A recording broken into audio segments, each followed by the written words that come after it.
Hello viewers, tender பன்னீர் பிரியாணி எப்படி செய்யலாம் பார்க்கலாம். பன்னீர் மேரினேஷன் பண்ணுறதுக்கு தயிர், கரம் மசாலா, மிளகாய்த்தூள், மஞ்சள் தூள், உப்பு மிக்ஸ் பண்ணி 10 நிமிஷம் ஊற வைக்கணும். அதுக்கப்புறம் ஒரு பேன் எடுத்து அதில் கொஞ்சமாக எண்ணெய் ஊற்றி பன்னீரை ஃப்ரை பண்ணி வச்சுக்கணும்.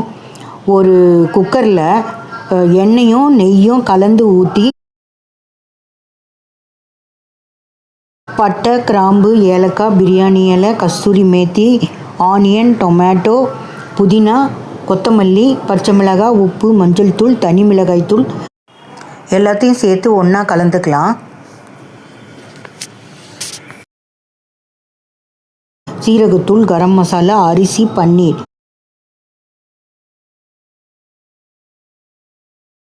நம்ம சேனலை ஃபஸ்ட் டைம் பார்க்குறீங்கன்னா சப்ஸ்கிரைப் பண்ணி பாருங்கள். மறக்காமல் பெல் ஐக்கானை கிளிக் பண்ணுங்கள்.